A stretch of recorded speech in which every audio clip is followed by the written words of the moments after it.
Okay, so let's start talking about magnetic fields due to currents. So we had discussed the charged particles. That was terrible. Interact with B fields when moving.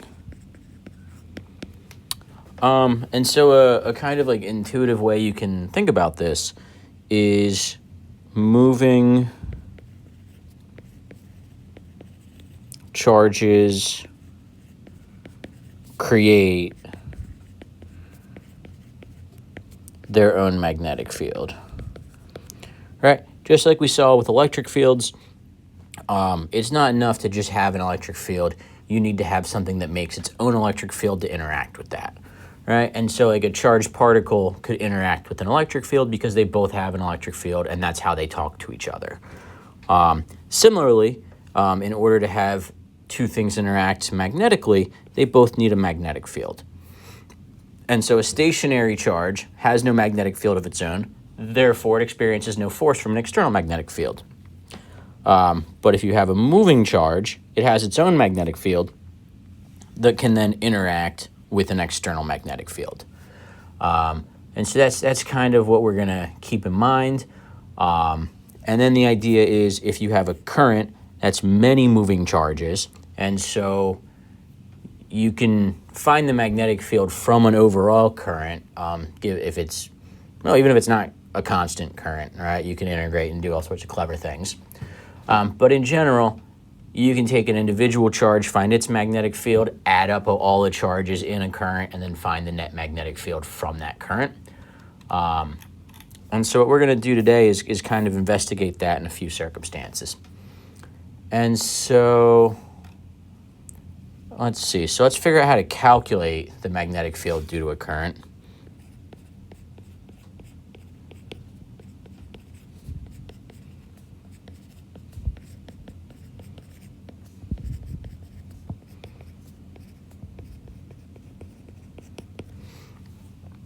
Okay. And so let's say we take an arbitrary shape of wire, something like that. Could be whatever. And we want to find the magnetic field at some point P in some location in space. And so what we're going to do is kind of what we do a whole bunch, is we are going to take, let's first of all say we have some currents going this way, right? It's always going to go that way through the wire. And so we're going to take this wire and we're going to break it up into a bunch of little segments, right? We have a bunch of infinitesimal segments. We can say each of these is some ds. We're going to have one ds that we look at in particular, and then, right, you integrate across that ds to find the net magnetic field.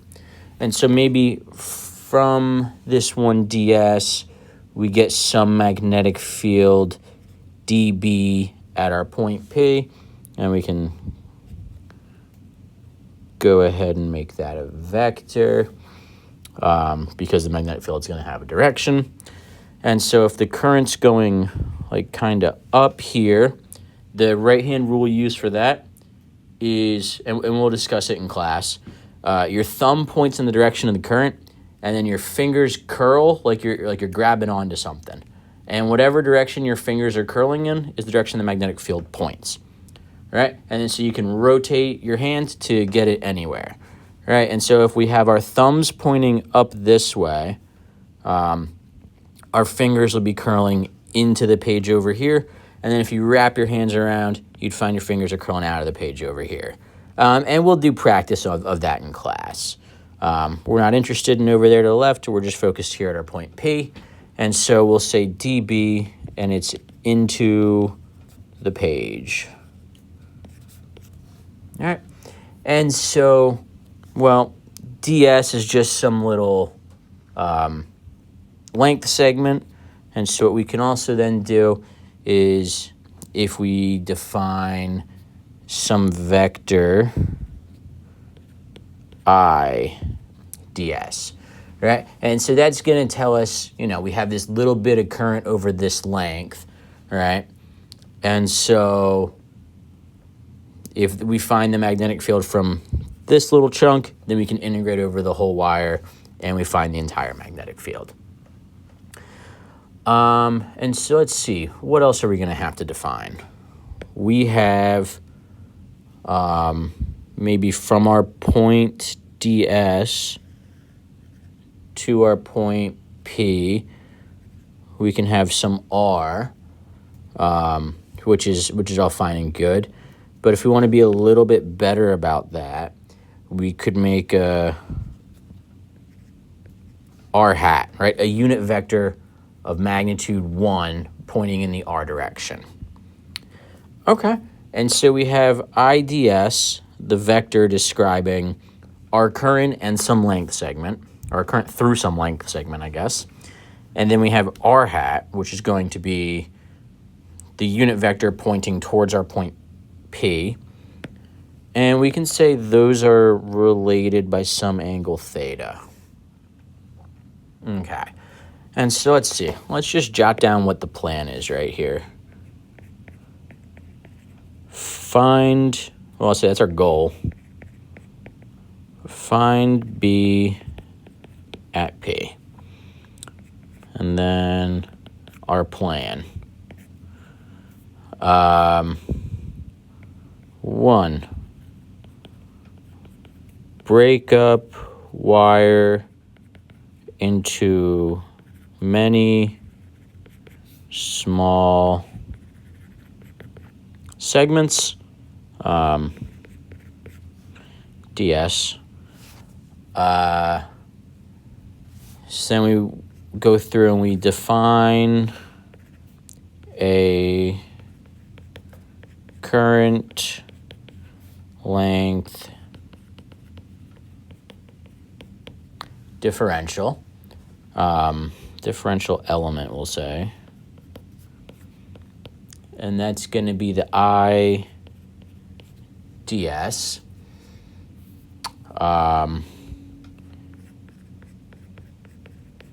Calculate B field at P from IDS. And then we're going to superimpose all IDS's via integration to find, I'll put this as dB is going to be the B field from that tiny point. And then so we're going to superimpose all IDS's via integration. This does not look like the word find. To find B at P. And B at P is the goal.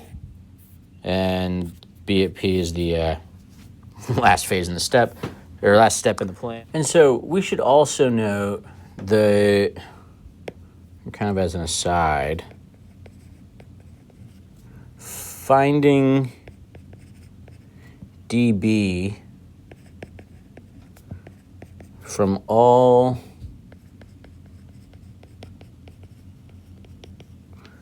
current length elements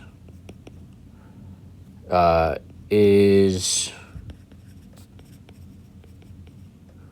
more challenging than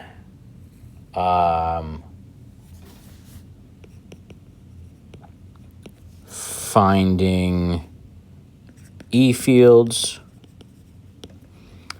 And so why is that? So let's think. The most basic kind of elements we're going to have for this is our IDS. Versus in electric fields, we had a DQ, right?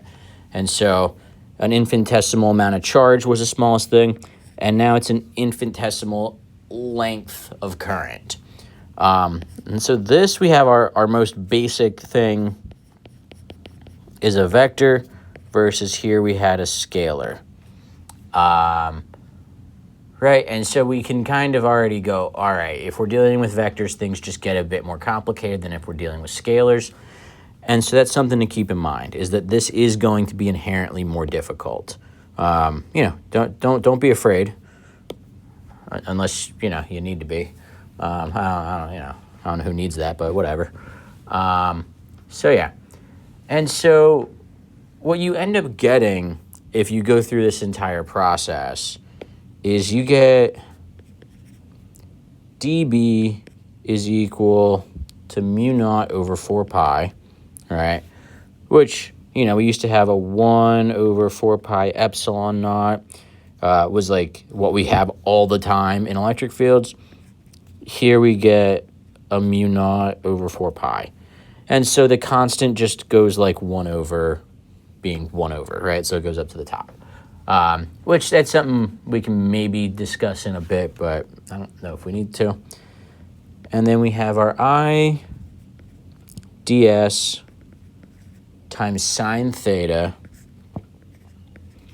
over r squared. And so this is what is going to be true for any I ds we have at any distance r away. All right, and let's see. We can also go ahead and define mu naught is equal to 4 pi times 10 to the negative 7 Tesla meters per amp. Or you can say it's roughly 1.26 times 10 to the negative 6 Tesla meters per amp. But then when we have our mu naught over 4 pi, that's going to be equal to, just 1 times 10 to the negative 7. And we've kind of talked about this a bit. If it's 1 times it, just get rid of it. 10 to the negative 7, right? You don't need the 1 everywhere. And so Tesla meter per amp. Right, just things to keep in mind as we go. And so that's the result if everything's, if we know the angles and the magnitudes. But what we can also do is define the vector version. And so we have dB is equal to mu naught over 4 pi times I ds and then cross r hat. All right, which should make some sense. All right, this cross this will let you know what component of this is affecting the magnetic field here. All right, everything's always perpendicular with magnetic fields, and so if we had a segment of wire with a current going this way and we want the magnetic field here, right? Oh, the cross product's 0 because everything's parallel, and so we don't get anything, right? Versus if you want the magnetic field here, right, it's perpendicular, and so we get the maximum result. Right, and so we cross it with r hat because that figures out the sine theta for us without changing the magnitude of anything because r hat has a magnitude of 1. And then this is just over r squared. And notice this r is not a vector. The only time where the vector comes into play is for the IDS and for the r hat. And so those are the only vectors you have to pay attention to while using the Biot-Savart law. And so this is something you can expect to see a little bit of, but as we're going to see shortly, calculating the magnetic field with this can be a bit rough, especially if you have a lot going on. Then we're going to have Ampere's law, which is the magnetism analog to Gauss's law, which everyone loved so much. And we'll show that using Biot-Savart is much more complicated than using Gauss's law. And so I will say, once we see the comparison, that's when a lot of students, it starts to click that like, oh wow, Gauss's law and Ampere's law make life so much easier if you just memorize a couple steps, or just even understand a couple steps. You don't have to memorize anything really, as opposed to then having to do like a bunch of like vector calculus with Biot-Savart. Yeah, so we're gonna hop into the magnetic field due to a current in a long straight wire. And so we're going to approach this in a couple ways. I believe first we just start off with, we just give the result. And it's mu naught I over 2 pi r, where, you know, I is the current in the wire, r is how far away you are, everything else is a constant. And so this will be a long straight wire. If you look, this is 100% going to be on the equation sheet. And again, it's something that's not going to be labeled as such, something you're going to have to be able to recognize, which use it a couple times and, you know, becomes an old friend. You always recognize it. And so let's see. Yeah, we'll talk about the right-hand rule in class a bit, but we're going to go through proving this. And I think this is equation 29.4 in the textbook, just in case anyone would like to have that for their references. But let's go ahead and prove that. And so we had said for the infinitesimal, you have dB is equal to mu naught over 4 pi times I ds sine theta all over r squared. Well, let's kind of draw what we have. We have a long straight wire carrying some current I. And let's say we want to look at some point P. With some distance R. Well, I guess technically R should go to the middle of the wire. And always good to be correct. And let's see. So if our current's going up, we point our thumb up, we curl our fingers, we get that the magnetic field is going to be into the page. We can label this as our dB.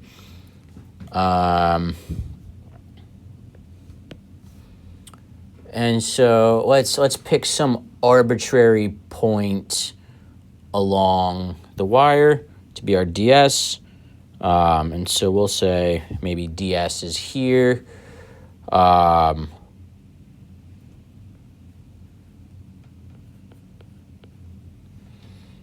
Let's see. Then we'll have some R.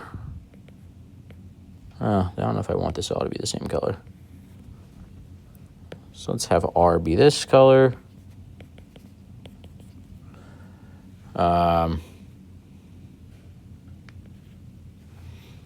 And then if R is that color, well, then if we want our R hat is what we're interested in.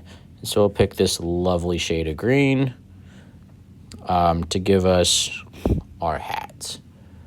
And then I guess since we have ds being up here, we can define S to just be however high ds is above where our point P is going to be. Okay.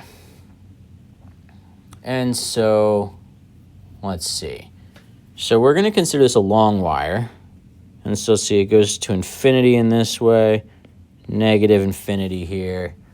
And so let's see. If we want, we can say B is equal to the integral of negative infinity to positive infinity of dB. Or if we want, we can say that's equal to twice the integral from 0 to infinity of dB, setting out that 0 is right here.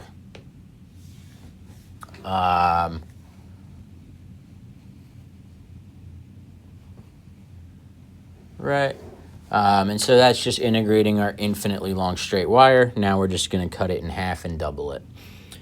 And so this is going to be equal to, well, mu naught I over, well, we're going to take this 4 pi out, but then we're multiplying by 2, and so we get a 2 pi. And then we integrate from 0 to infinity. And let's see, what do we still have? Our sine theta, our ds, and then over r squared.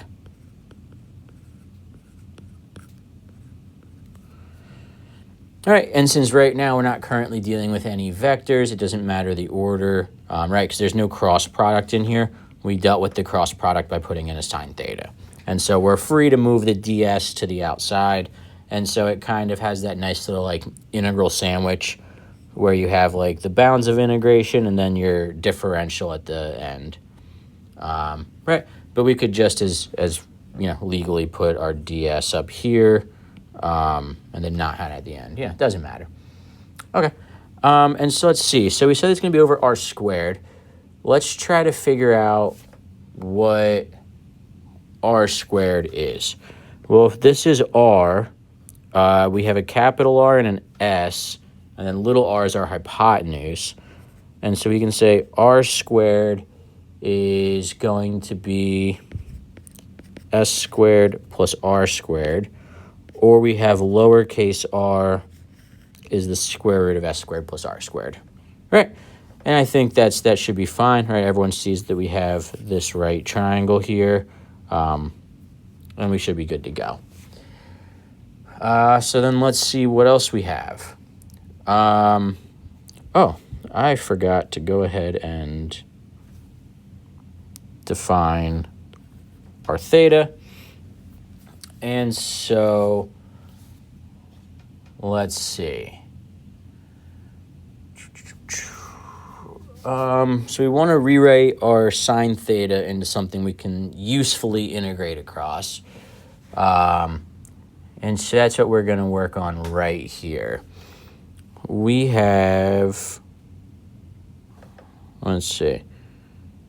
So let's see. So this is a rough sine theta to deal with. Let's kind of take this whole area and blow it up in here to look at it a bit better. So we have the wire, we have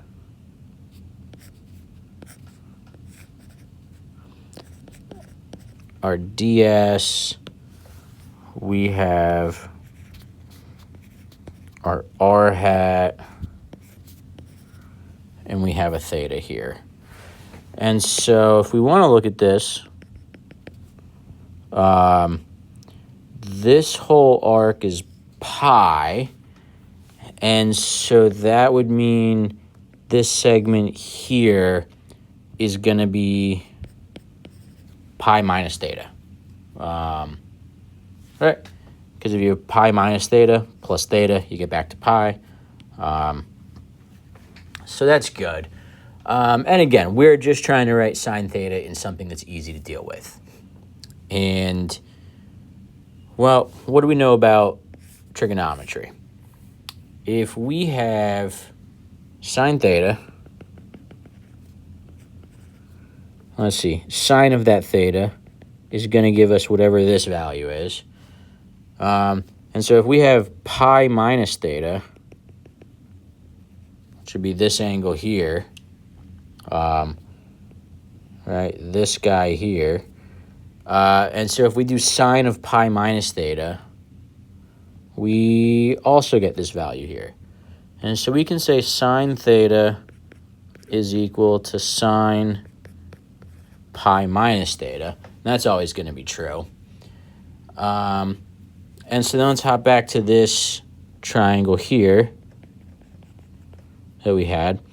And so sine of pi minus theta, so sine opposite over hypotenuse, the opposite of this angle is going to be r.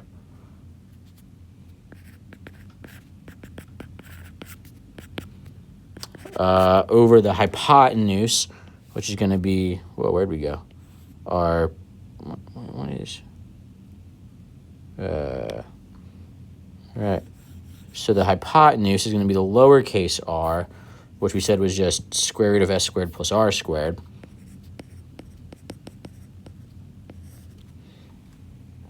And so, yeah, so we have sine theta is going to be equal to r over the square root of s squared plus r squared. Okay? And so I hope that's, maybe a bit more convincing than I think the textbook just states that. It just says sine theta is equals this, which equals that. And so I hope going through this makes that a bit more believable, right? Because it's, all of our jobs to make sure we're all convinced that everything we're doing here is true. Right? And so, once again, if we want to run through that argument real quick, speed run, we had angle between ds and r was theta, right?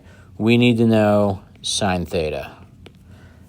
We want to write it in terms of things we can put into this integral and have it make sense. And so, okay, well, if we have sine theta, that's also equal to sine of pi minus theta, right? This angle is also theta. We subtract that out. And so we get sine of pi minus theta is right here. And we get that these two have the same sine value. And so we can go ahead and say sine theta is equal to sine of pi minus theta. And the reason we did that is because now that brings the angle we're looking at to be one inside our right triangle, right? We have this right triangle, which has just been destroyed by me. But we know components of that. We know there's an S, we know there's an R, we know there's a little r. And so that's much more useful than dealing with some angle up here that's not in the triangle. All right, so we go through, we get it so that we're dealing with an angle in the triangle, and then we can rewrite sine theta in terms of things we know. Cool. And so now what we're going to do is we are going to go ahead and plug our r and our sine theta into the equation we're dealing with. And I'm going to go ahead and I'm going to rewrite some stuff so it's a little neater. Right? So we have b is equal to mu naught I over 2 pi, the integral from 0 to infinity, sine theta ds over r squared. And then what are the important things we're plugging in? R is equal to s squared plus r squared.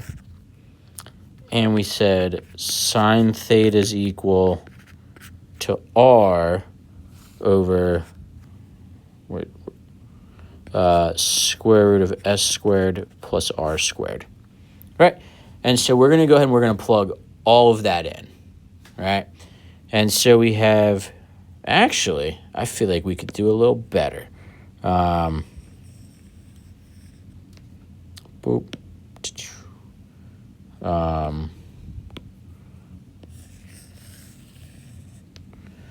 Make this one red, and then I did not tell you to stop doing that. And so then here we go. That's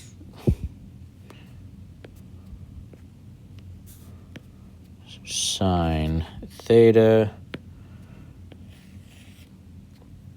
Then this has to be pink. And so look at that. Now we see what we're plugging in where, right?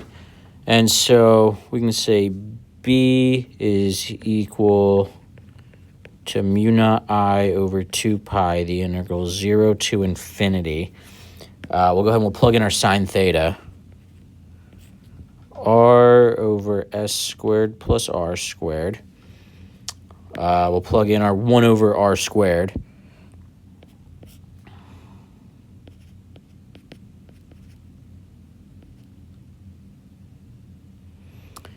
And I'm going to have this square rooted and then squared, which is an absolutely insane thing to do. But I'm doing that so we have the square root of s squared plus r squared and the square root of s squared plus r squared everywhere. And then we have our ds.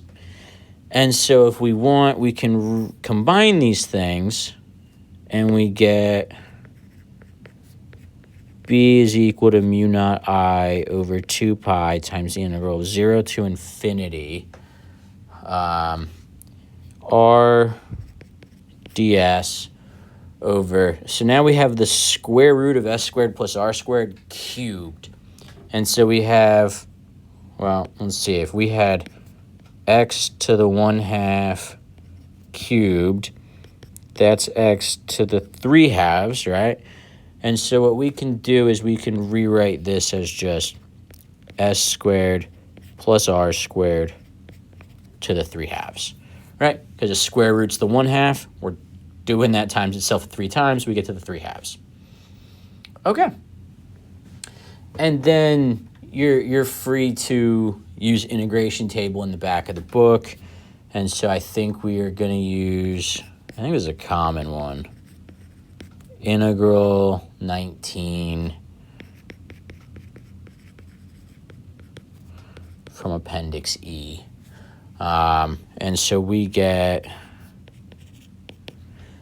b is equal to mu naught I over 2 pi. We get a 1 over r, comes out from the integral table. And then s over s squared plus r squared square rooted. And that's going to go from 0 to infinity. Okay. And so let's see what we have there.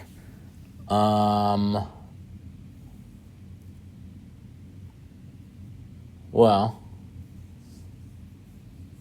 what do we get?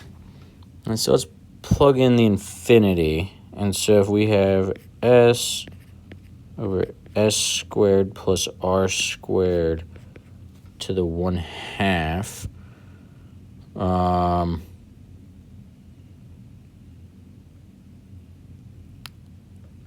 when we plug in an infinity, we get infinity over infinity squared plus r squared square rooted. We get an infinity over infinity, and I think we get this approximately equal to 1, right? And so, cool. And then we'll do the same thing, s over s squared plus r squared square rooted. So 0 over 0 plus a little bit is equal to 0. Okay? And so, right, and we can do that because both of these infinities are the same size, right? We have, this is roughly 0, right? Once we get to really big, that little r essentially is nothing. And so we can have infinity over infinity squared square rooted, and so we just have an infinity over infinity that are the same size infinity, and so we get 1. And then here we have zeros everywhere, but we have a 0 over a little bit of r squared, so we're not dividing by 0, we're dividing by r squared, and so that's safe to say that's 0. And so we get b is equal to mu naught I over 2 pi r.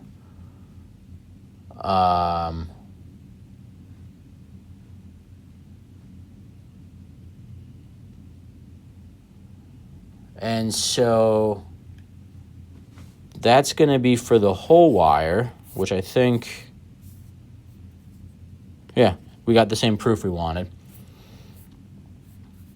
And so we can also then say, if we actually only want half of an infinite wire, we can then divide this in half again, and we get over a 4 pi r. But I think this is the more interesting result because it is the infinite wire.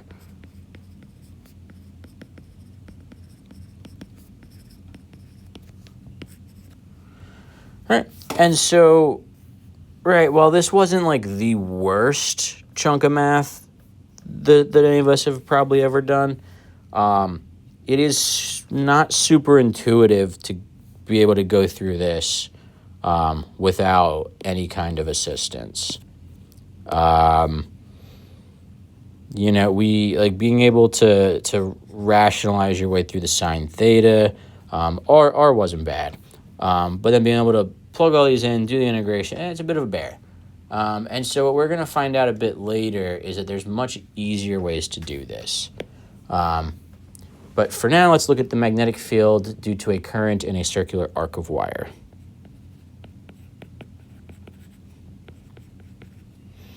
And then also, like, once again, like, we have this result. You can just use it. If you are given a long straight wire, you do not have to go through the Biot-Savart of it all to get to this result. If you can recognize it as a result we have, then go ahead and use it. And that's perfectly fine. Due to...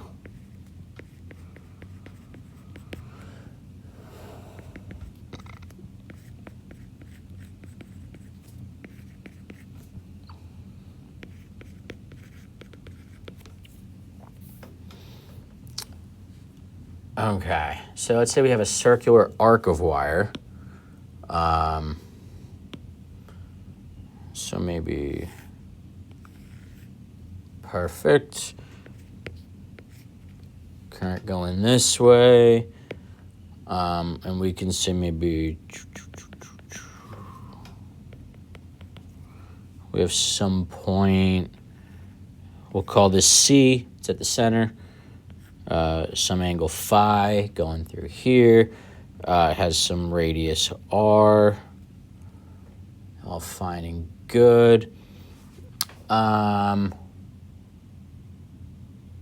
so, well, let's also make sure we have our dB mu naught over 4 pi I ds sine phi over r squared. Right, just take a look at that real quick. So I mean, I guess it should be a little r squared, but since little r from any point along a circular arc is going to be this radius big R, we can go ahead and keep it as big R squared. All right, that's perfectly legal. And then we also want to go through and think, well, if you have any little segment in here, that's pretty much always going to be perpendicular to the center, right? Just like in uniform circular motion, right? The velocity is always perpendicular to a vector connecting the center to the object, right? And so phi is equal to 90, and so then sine phi is equal to 1. And we can say mu naught over 4 pi IDS over r squared. And then, of course, we can just go and say b is equal to the integral of dB.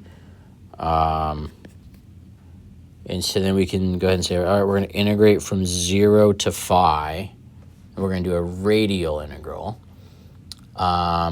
Where ds is equal to r d phi, right? If you have some length of a circle, it's equal to r times the angle through which you sweep. And so then if we're going to go ahead and take the derivative, this is going to be the relationship we use for that. But I think that's in my way.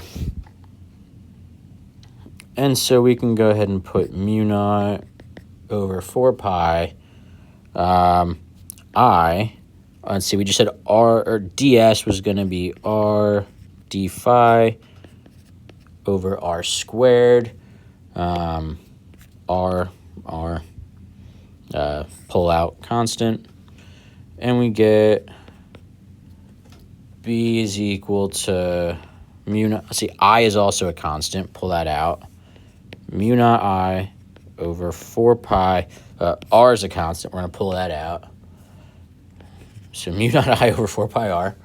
And then times the integral from 0 to phi of d phi. Wild integral there. Integral of d phi turns into phi. Phi is phi. Did I say phi enough? Right. And so once we integrate, we get b is equal to mu naught I phi over 4 pi r. And this is at center of circular arc, which is all fine and good. Right. If this was a full circle, for full circle, phi is equal to 2 pi. And so B full circle, mu naught I times 2 pi over 4 pi, whoa, times R, boop, boop, we get a 2. Mu naught I over 2R. And that's the magnetic field at the center of a full circle. Okay. So yeah, okay. So now we're gonna hop into, wow, that was only one section of the textbook. That's a hell of a section. Yeah, I mean, I think, yeah, like starting here, wow, that's a blast. Good old Holiday and Resnick. Greatest to ever do it, really. All right, so 29.3, we want to find the force between two parallel currents. And this will come into play in, I think, next week's lab. That's going to be a fun one. Okay, and so let's draw this. Let's say we have one wire, we have two wires. We have some I sub A going through this, which is going to be wire A. Be crazy if that was anything else. And then this is going to be wire B, and so it's going to have some I sub B. We'll go ahead and say these are separated by a distance D.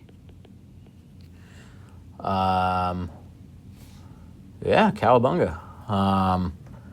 And let's see. We've already stated that the magnetic field of a current carrying wire is going to be mu naught over 2 pi. Well, I guess mu naught I over 2 pi r. Make this a lowercase r. Right, for a current carrying wire. And so let's say we want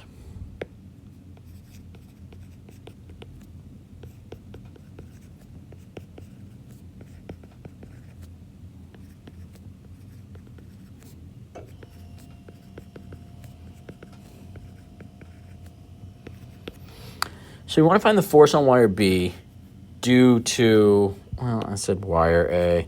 Let's say the current in wire A. Current in wire A. Right, that feels a bit better. Okay. And so, how are we going to do that? For that, we're going to have to find, well, let's say, find B sub A, the magnetic field due to A, and then use equation for force on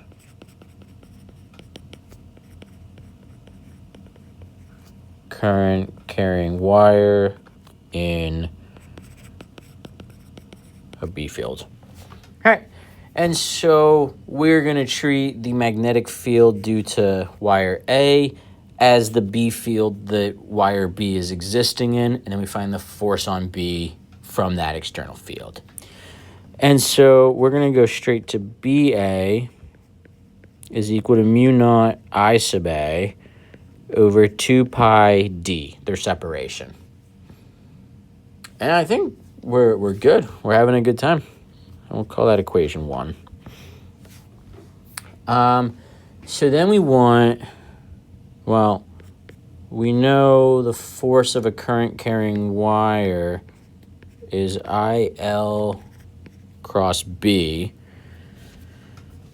And so if we're looking for the force on B from A, let's see. Well, that's going to have to be I sub B here. Because, right, when we first got to this equation, we didn't necessarily have any other current. We just said we're in some external magnetic field, and so we're going to deal with the current and the length of wire. All right? And so we have IB times L, and that's cross BA, which is the magnetic field from wire A. Okay. And so we could say, maybe we'd get rid of some vectors, deal with some magnitudes, right, which is a very common way of tackling these problems. You have all these cross products set up, and you go, ugh, I can use right-hand rule to find the direction, and so let's just deal with the magnitudes of everything as best we can, get to the end, and we'll slap the direction on we found through right-hand rule, so we don't have to keep track of all these vectors while we're doing our math. That's a very common approach in these problems, and it's something you should keep in mind as you're following along and you're doing what it is you do. Right? Because, like, who wants to deal with this cross product if you don't have to, right? If you have to, then yeah, sure. But if you don't have to, then yeah, why bother? BA, and let's see. So then we're going to have a sine theta in there, or sine phi, whatever. And these are all perpendicular to each other. And so that's going to be sine 90. It's going to be 1. Right? And so we can say the force is going to be I sub B L times BA. And so then we're going to go ahead and plug in our BA.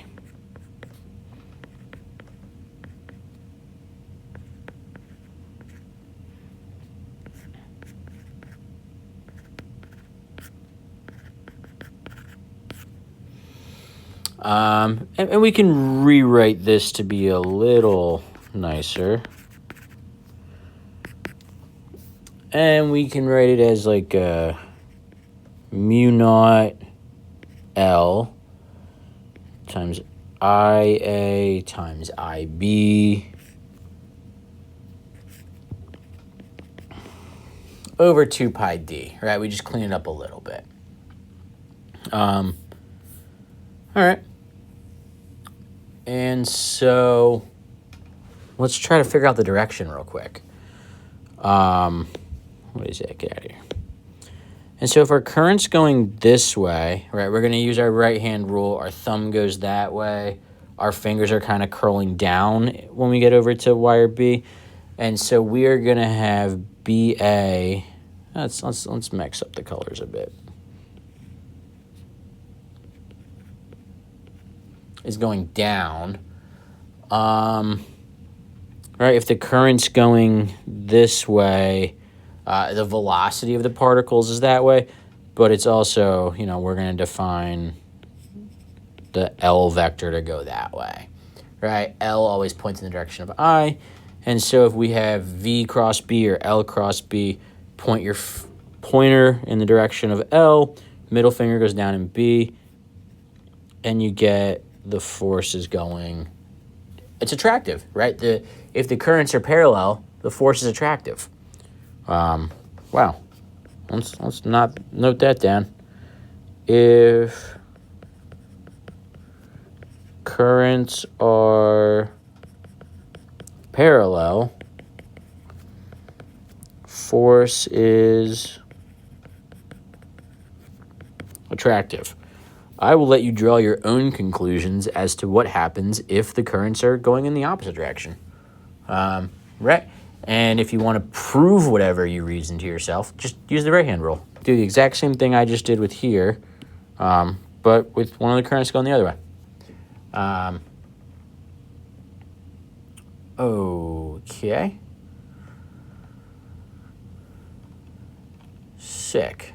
And so then let's hop into Ampere's law.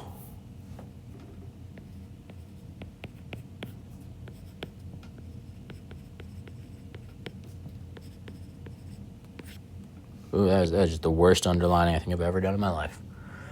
But it's okay. Mistakes happen.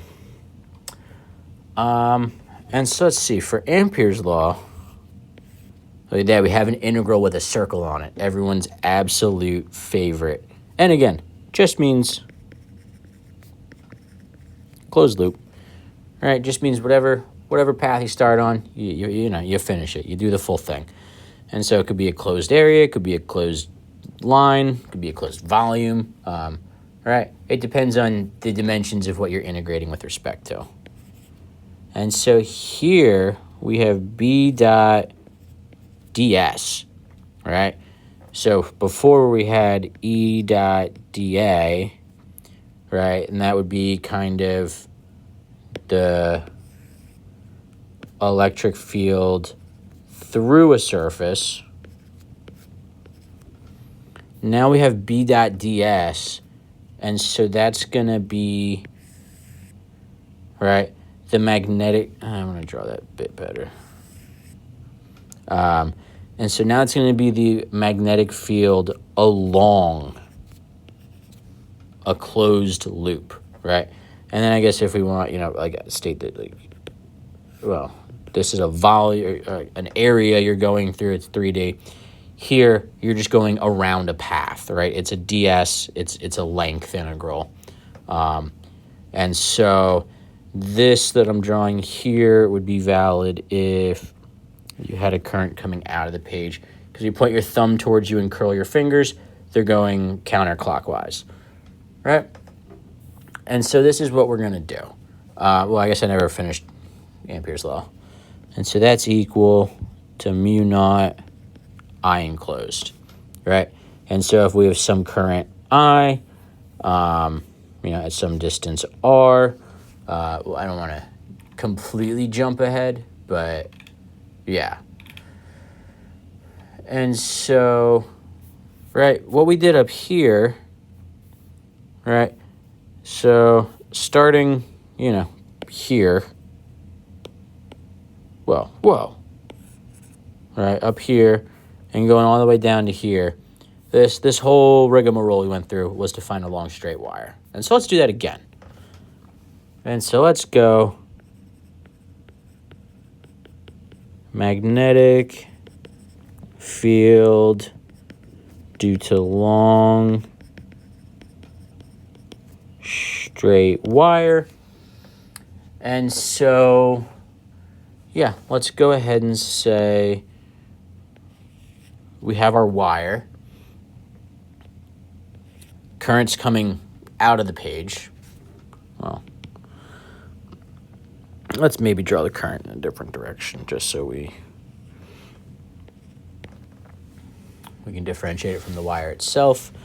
And then let's say we want the magnetic field at some distance r.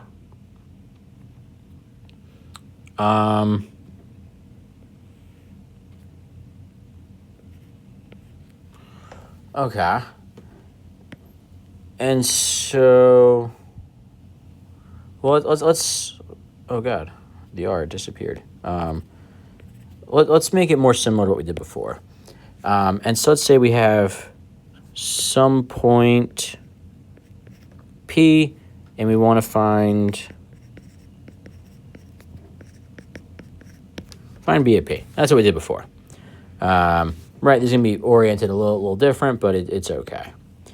And so if this is our point P, we can say it's some distance r away, just like we did before. And now we have to draw an Amperian loop, right? We'll get plenty of practice on that in class, but the whole idea is you draw a loop, ideally taking advantage of symmetry to make the integration easier, but it doesn't have to be, right? And if I had, I don't know, maybe some current this way, current that way, another current this way, and we went through and we draw a loop that looks like this. Right, I enclosed is, if we have I1, I2, I enclosed is going to be I1 minus I2 because they're in different directions. And then we integrate around this loop, and we can find the magnetic field. If we were to have this be the loop with I3, then I enclosed would be I1 plus I3 minus I2, right? Because the directions are the same for I1 and I3. And so that's something, we'll get a good bit of practice with in class. But for right now, we just want to go, well, if we just have a wire, what's the most reasonable shape we can draw around that could possibly take advantage of some symmetry? And we get a circle, right? And so it's always some distance r away, and we're going to have our life be a little bit easier because of that. Okay?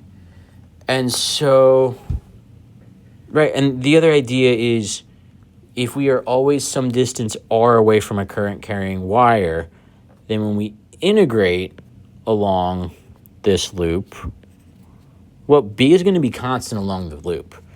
And so when we have our integral of b dot ds, well, if we wanted to, we can just say, well, all right, dude, we got a dot product. And so we can make that b ds cosine theta, although I know y'all will probably feel a bit more comfortable if we do kind of the integral sandwich. Right, so we have our parts of the integral surrounding the function we're going to be integrating. Yeah, and so hopefully this all seems reasonable. And, well, because of the symmetry in what we have, we know b is going to be a constant. Okay, and so let's see. We also set it up so b is always going to be pointing in the direction of ds, right? If we make some vector ds, it's always going to be pointing along the circle tangentially, and so is b.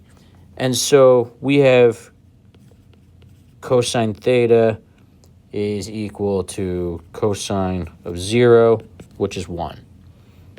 And so we can go ahead and take this b dot ds, and we just make it b times the integral of ds. It's just starting to look familiar, right? You make some argument so you can pull b out, and then you just integrate the thing, and you get it's equal to b times s. Here, s is the length of a circle, 2 pi r. And so we get the entire left-hand side, b dot ds was equal to b times 2 pi r. And so this is going to be equal to mu naught. Let's see, I enclosed is just I, so mu naught I. And so look at this. We're going to go ahead and solve this for b. And b is mu naught I over 2 pi r. For a long, straight wire. And right, it was so much shorter, even with me kind of, right, I mean, I wrote this 5 times. That's 3. But, going as detailed as possible for this, it turns into just a couple lines of math. Versus here, this is so much more work, right? I mean, look at this integral we had to do. Right, we used an identity table. You'd have to do a U sub to solve this otherwise. Right, no one needs to be doing that. And so instead what we have is just a couple lines, and we don't have to do any calculus really, and we're good to go. Okay. And so hopefully this kind of shows you how useful Ampere's law can be.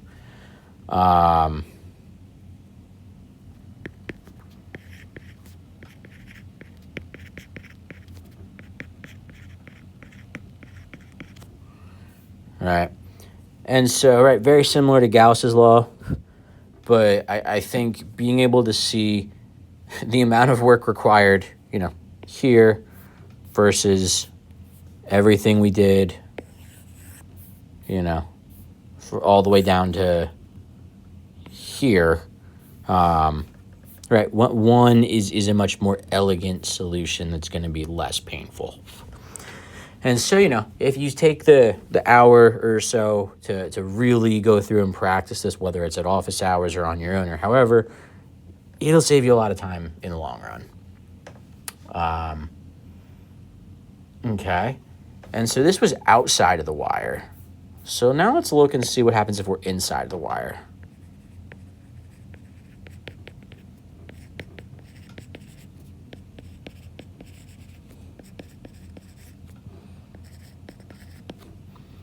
And it's a long straight wire again with current. And so let's kind of draw this again. Let's say I'm going to draw the wire a lot bigger because we're looking inside of it. That's so much bigger. It's okay. And so let's say there's some uniform current I, and it's coming out of the board. And it's all throughout this, right? Uniform current distribution. And so we want to find magnetic field. Let's give this some radius, capital R. R less than or equal to big R. All right, is what we're looking for. And so, of course, let's bring Ampere's law to the party. Integral B dot ds is equal to mu naught I enclosed. And like those of you who, get Gauss's law, this will be a piece of cake to adjust to. If you are still struggling with Gauss's law, this is going to be harder to get. And so if we do a couple problems with this and you are struggling, go back to Gauss. Come to my office or whatever, and let's make sure you're rock solid on your Gauss, and then we can move on to Ampere. Right, just a recommendation. There's a chance you have no idea what Gauss was doing, and then Ampere's law makes the most sense in the world to you, but that would be a very atypical situation. Right, so we have our Ampere's law, and we're going to deal with the left-hand side. So let's pick some arbitrary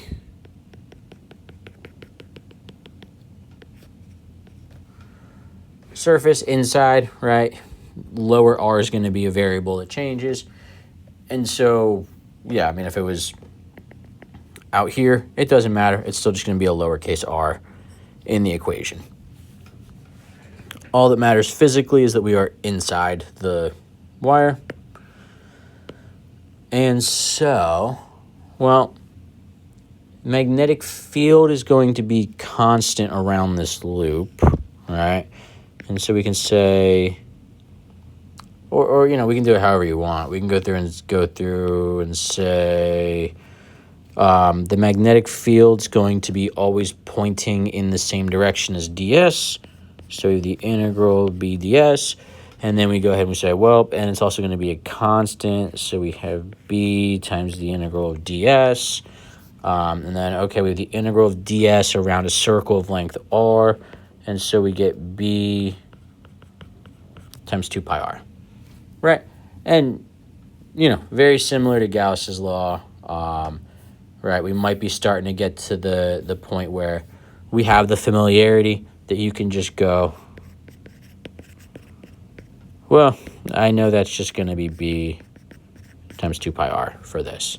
But, I will do my best to go through the steps as often as I can because that's how things turn into long-term memory and you know them forever.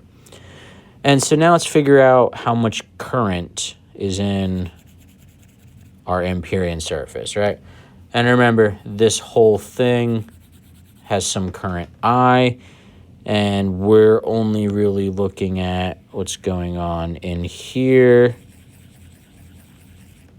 And so, well, I enclosed is going to be related to the total current I, but then if we're looking at, you know, maybe we have some J was equal to I over A, that's a constant. And if J is a constant, then we can do J A inner over J A outer should be equal to I, right? And then the J's cancel. So I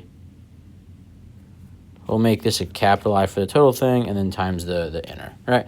And so essentially we just need the ratio of the areas is what I'm getting to here. And so the area for the inner part is going to be pi little r squared. The area for the outer part is going to be pi capital R squared. All right. And so, well, if we put a mu naught in there and I enclosed, we can say B times 2 pi r was mu naught I over pi r squared pi capital R squared. Well, these pi's are, excuse me, these, all right, we're going to have a talk. Thank you. All right, those r's are going to cancel. We're going to have 1r cancel with that. And so we get B is equal to mu naught I, and then over 2 pi capital R squared. And this whole thing's times a lowercase r because we only canceled the squared r out, right? And so this is inside long straight wire. And just for a little sanity check, what happens when r is equal to big R? We get mu naught I over 2 pi r. And mu naught I over 2 pi r. Wow, fantastic stuff. Right. But yeah, and so this is valid for all r is less than or equal to big R. Okay.